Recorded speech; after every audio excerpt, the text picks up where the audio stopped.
Welcome to our channel. Today, we honor the memory of legendary actors, musicians, and other remarkable individuals who have recently left us. Let's take a moment to remember their invaluable contributions to the arts, culture, and society. Our deepest condolences go out to their loved ones and fans. We also express our gratitude for their work and achievements, which will continue to inspire future generations. Before we begin, show your support by liking this video and subscribing to our channel so you never miss our tributes to extraordinary lives. Loris Abate passed away on March 26th, a distinguished Italian jewelry designer and successful businessman who left an indelible mark on the world of fashion and art. His name became synonymous with sophistication and bold innovation, and the Mila Schoen brand, founded alongside Mila Nutrizio Schoen, became a legend embodying Italian chic and refinement. In 1960, Loris Abate and Mila Schoen launched the Mila Schoen brand, which rapidly gained popularity both in Italy and beyond. Thanks to his unconventional vision and deep sense of beauty, the brand not only set new standards in jewelry design, but also influenced contemporary fashion.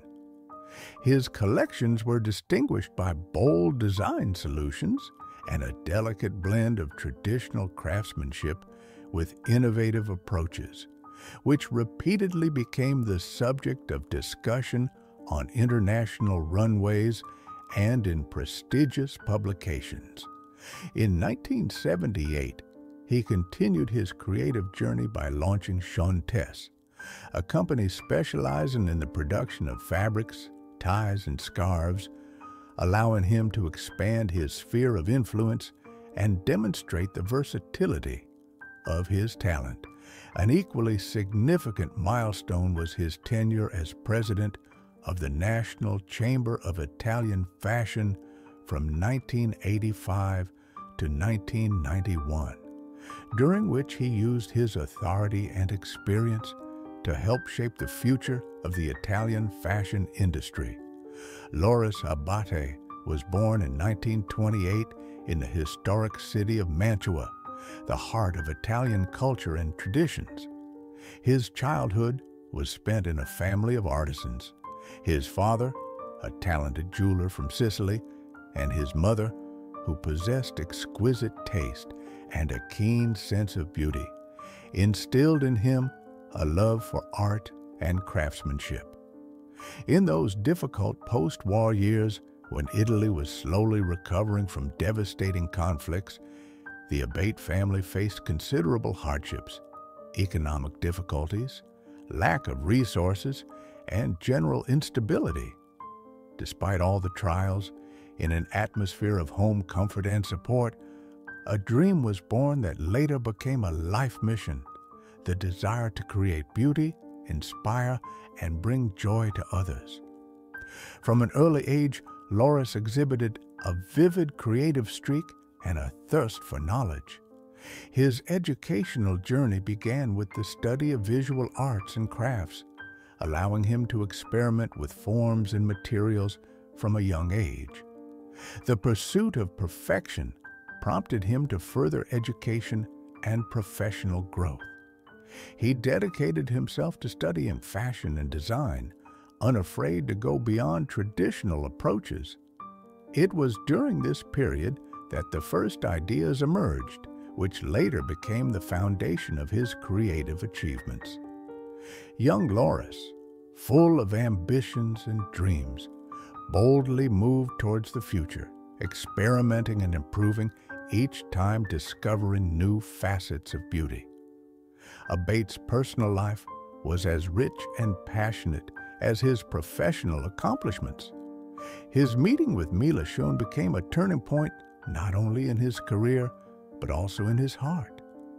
Their partnership, based on mutual respect, deep emotional connection, and a shared creative ideal, became a vivid example of how love can be an inexhaustible source of inspiration.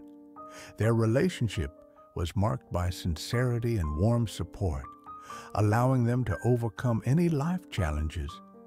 Each collection they created breathed passion, and every detail, love, turning into a true work of art reflecting their shared dreams and aspirations. Today, as we bid farewell to Loris Abate, we remember him as a man who transformed the world of jewelry design, turning each piece into a work of art and each collection into a story of love and creativity. His life was filled with the brilliance of talents, the courage of innovations, and the warmth of family ties. May his bright memory forever shine like a precious stone, illuminating the path for future generations. And may every star in the night sky remind us of the great master who gave his soul to the world. Norman Manuel Abramson died March 26th. Norman Manuel Abramson was an American electrical engineer and computer scientist known for developing AlohaNet, the first packet-switched wireless network, which laid the foundation for modern wireless communications. Born in Boston, Massachusetts, Abramson was the son of Edward, a Lithuanian-born commercial photographer, and Esther, originally from Ukraine. He demonstrated an early aptitude for mathematics and science, leading him to pursue higher education in these fields. He earned a Bachelor of Arts in Physics from Harvard University in 1953, a Master of Arts from UCLA in 1955, and a PhD in Electrical Engineering from Stanford University in 1958. AlohaNet Development, 1971. While at the University of Hawaii, Abramson, alongside colleague Franklin Kuo, developed AlohaNet. This pioneering system allowed computers to communicate wirelessly via radio waves, influencing technologies such as Ethernet, Wi-Fi, and cellular networks. Academic contributions. Throughout his tenure at the University of Hawaii, 1966 to 1996, Abramson served as a professor and chair of the Information and Computer Sciences Department. His research spanned radar signal characteristics, frequency modulation, digital communication channels, error correction codes, pattern recognition, and machine learning. In his personal life, Abramson was married to Joan, with whom he had 2 children, a son, Mark, and a daughter, Karen. He had a profound appreciation for music, particularly salsa, which he enjoyed throughout his life. In his later years, Abramson faced health challenges, including metastatic skin cancer, which ultimately led to his passing on March 26, 2025, in San Francisco, California, at the age of 90. Norman Abramson's innovations have left an indelible mark on the field of wireless communications. His work continues to influence the technologies that connect us today, ensuring his legacy endures in the digital age. Norman Abramson's brilliance illuminated the path to our connected world, and his legacy will forever resonate in the networks that bind us. Clinton Eastwood Jr. was born on May 31, 1930, in San Francisco, California. He was the eldest child of Clinton Eastwood Sr., a steel worker and later a manufacturing executive, and Margaret Ruth Runner, who worked in a clerical capacity. His family had a relatively comfortable, though nomadic, lifestyle due to his father's job, which required frequent relocations across California. These moves meant that Clint had to adapt to new schools and neighborhoods throughout his early years. Eastwood grew up during the Great Depression, which shaped his early experiences and instilled in him a strong sense of self-reliance. His parents were not involved in the entertainment industry, nor did they actively encourage him to pursue a creative career. Instead, they emphasized discipline, hard work, and practicality. However, Clint showed an early fascination with storytelling and film, even though he never actively pursued drama in his early years. As a child, Eastwood was known for his strong physique and quiet demeanor. He was unusually large for his age, and by his teenage years, he stood at over 6 feet tall. This earned him the nickname Samson among his peers. He attended various schools due to his family's frequent relocations, but he eventually graduated from Oakland Technical High School. During his school years, Clint was not particularly drawn to academics.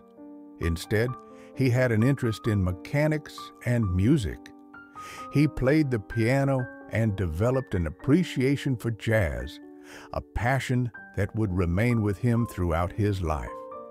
However, he did not participate in drama clubs or school theater productions, which makes his later career in acting all the more remarkable.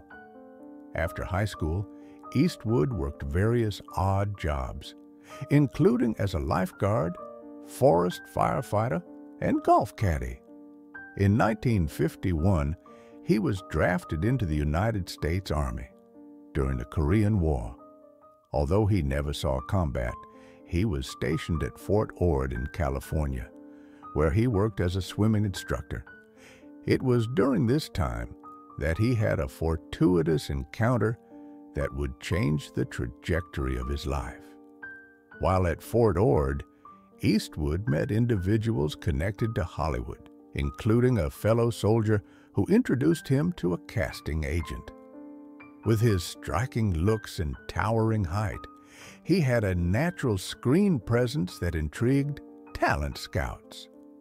Encouraged to try his luck in Hollywood, Eastwood moved to Los Angeles after his discharge in 1953. His initial years in Hollywood were challenging. Lacking formal training in acting, Eastwood took classes while working as a gas station attendant and digging swimming pools to make ends meet.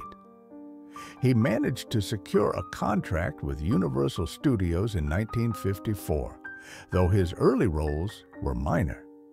He appeared in uncredited parts in films such as Revenge of the Creature, 1955, and Tarantula, 1955, both of which were low-budget sci-fi productions.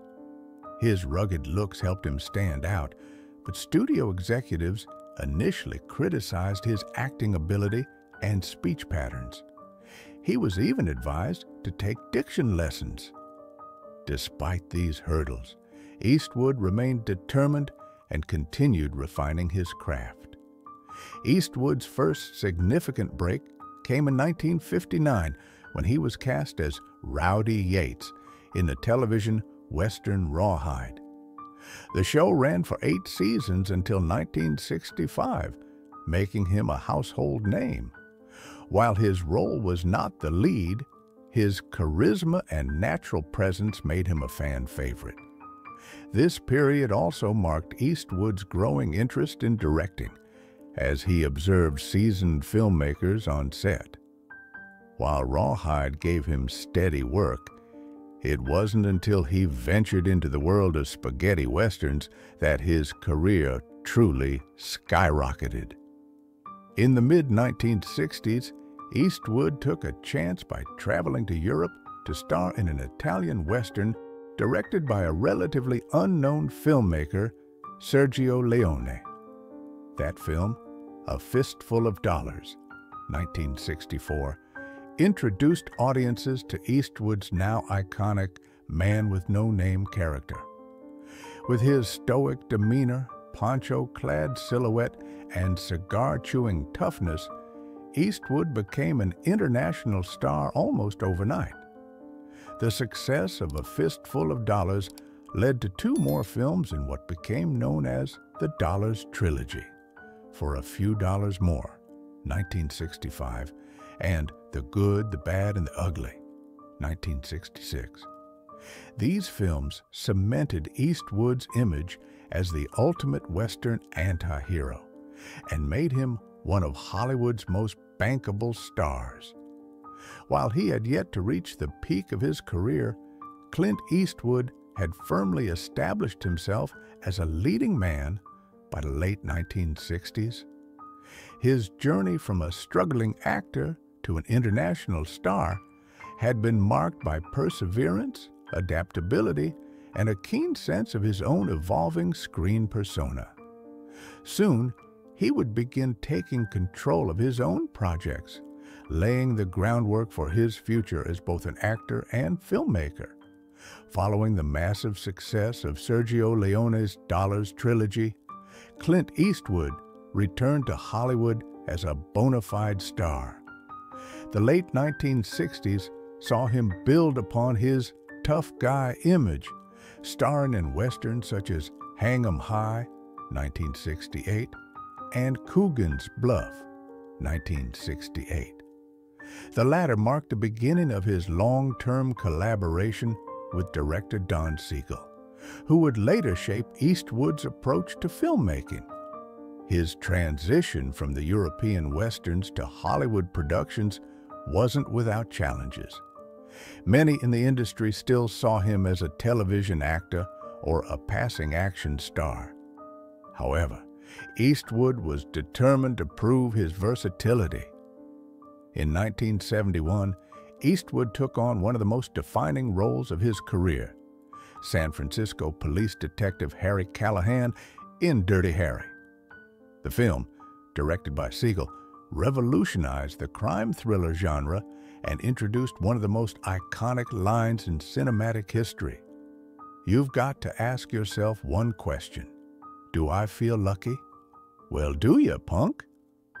Dirty Harry was a box office success, cementing Eastwood's image as the ultimate tough guy law enforcer.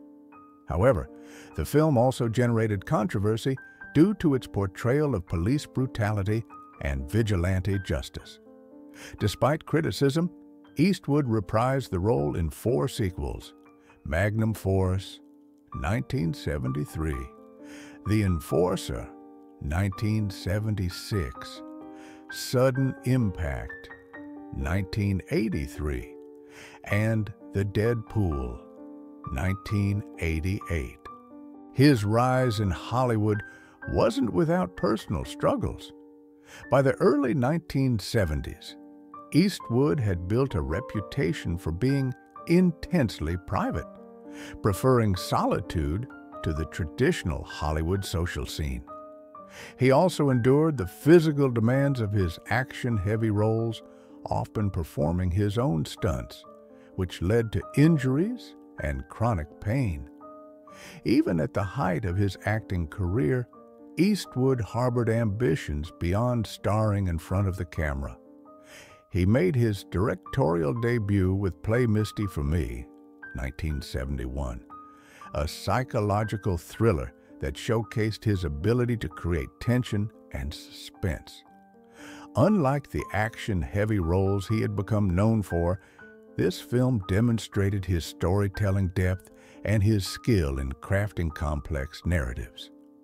Throughout the 1970s and 1980s, Eastwood continued to direct and act, making notable films such as High Plains Drifter, 1973, The Outlaw, Josie Wales, 1976, and Pale Rider, 1985.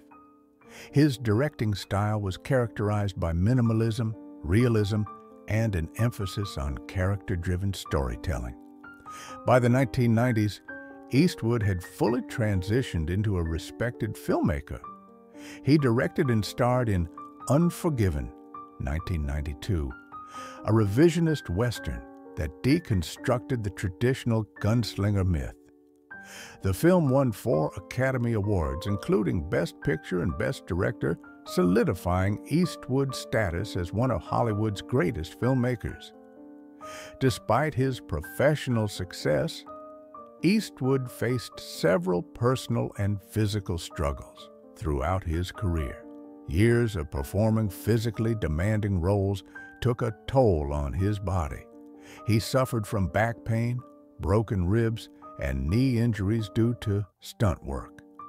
Rather than relying on painkillers, he turned to alternative methods such as acupuncture, swimming, and a strict fitness regimen to maintain his health.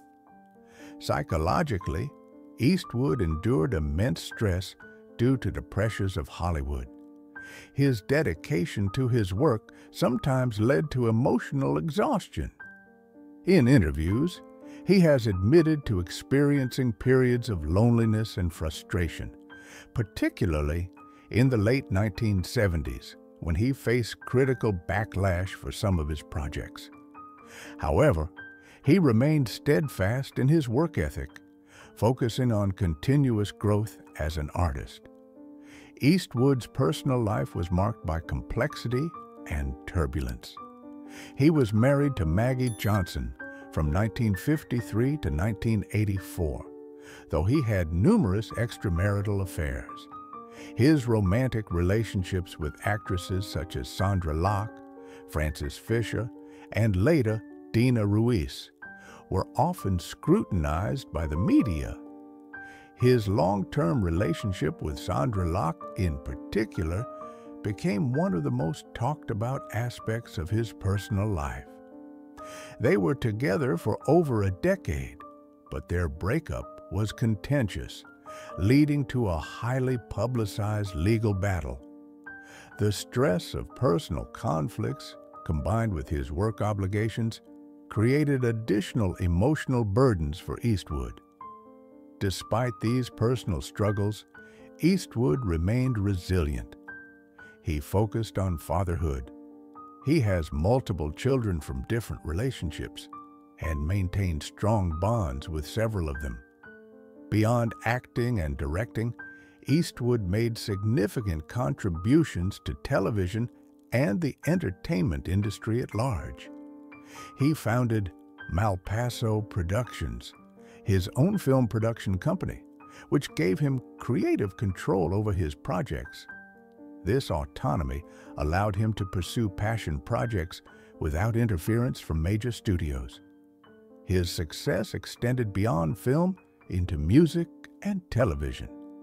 An accomplished pianist, Eastwood composed scores for some of his films, including Mystic River, 2003, and $1 Million Baby, 2004. He also occasionally appeared on television, lending his voice and presence to various projects. Even as he aged, Eastwood refused to slow down. In the 2000s, he delivered some of his finest work, including $1 Million Baby, 2004, which won him another Academy Award for Best Director. He continued directing critically acclaimed films such as Gran Torino, 2008, American Sniper, 2014, and Richard Jewell, 2019. His ability to evolve with time and tell meaningful, character-driven stories has ensured his relevance in Hollywood for over 6 decades. Clint Eastwood's journey from unknown actor to Hollywood legend is a testament to resilience, hard work, and tireless passion. He overcame industry skepticism, physical challenges, personal problems, and criticism to become one of the most respected figures in film history. His dedication to his craft, both in front of and behind the camera, continues to inspire aspiring directors and actors. Eastwood's story is not just a story of fame and fortune, it is a lesson in perseverance, proving that obstacles can be overcome through determination, self-belief, and constant growth. In his 90s, Clint Eastwood was active, proving that passion and discipline can sustain a career spanning generations. His impact on the film industry is immeasurable, and his story serves as an inspiration to all who dream of achieving greatness no matter what.